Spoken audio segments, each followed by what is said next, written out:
السلام علیکم ناظرین، آج ہم کچھ نیو سوال اور لے کے حاضر ہوئے ہیں آپ کی خدمت میں۔ شاہ صاحب سے کوئی سوال کرتے ہیں۔ جیسا کہ آپ شاہ صاحب کو جانتے ہیں کہ ہم پہلے بھی آپ کی خدمت میں کچھ سوال لے کے حاضر ہوتے ہیں، اور آج ہمارا نیو سوال ہے شاہ صاحب سے۔ شاہ صاحب السلام علیکم۔ وعلیکم السلام۔ شاہ صاحب، آج کا ہمارا سوال یہ ہے آپ سے کہ قرآن پاک قدیم ہے یا مخلوق ہے؟ یہ سوال پہلے ماموں رشید خلیفہ عباسی کے دور میں بھی اٹھایا گیا تھا کہ آیا یہ قرآن مجید قدیم ہے یا مخلوق ہے؟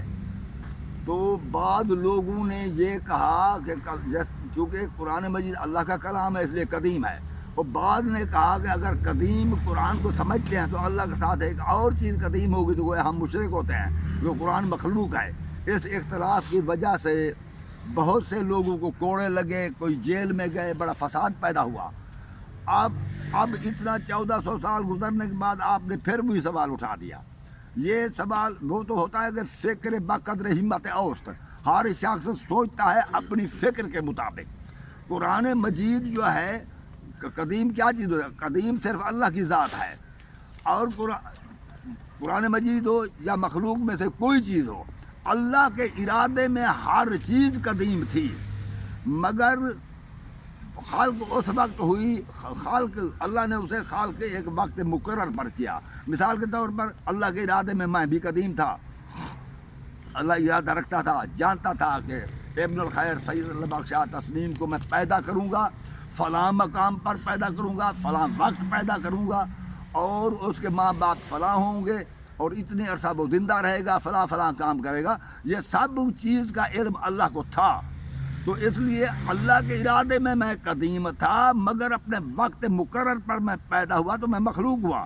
اسی طرح قرآن مجید بھی اللہ کے ارادے میں تو قدیم تھا، اللہ کے علم میں قدیم تھا، مگر جب اسے اس لیے مخلوق کہیں گے کہ جب یہ ظاہر ہوا انسانوں پر، حضرت محمد مصطفیٰ پر نازل ہوا، تو یوں سمجھو یہ خالق ہوا۔ اس صورت میں یہ مخلوق ہے، مگر اللہ کے ارادے میں قدیم تھا، اس کے علم میں بھی قدیم تھا۔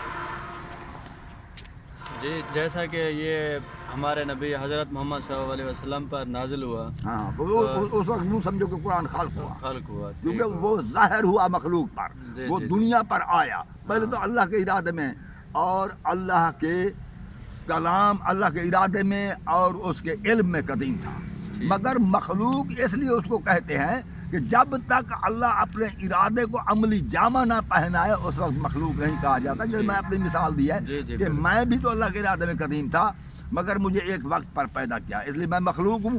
تو یہ کلام پاک بھی اللہ کے ارادے اور اس کے علم میں قدیم تھا، مگر ایک وقت مقرر پر حضرت محمد مصطفیٰ پر یہ نازل ہوا، تو اس صورت میں یہ مخلوق سمجھا جائے گا۔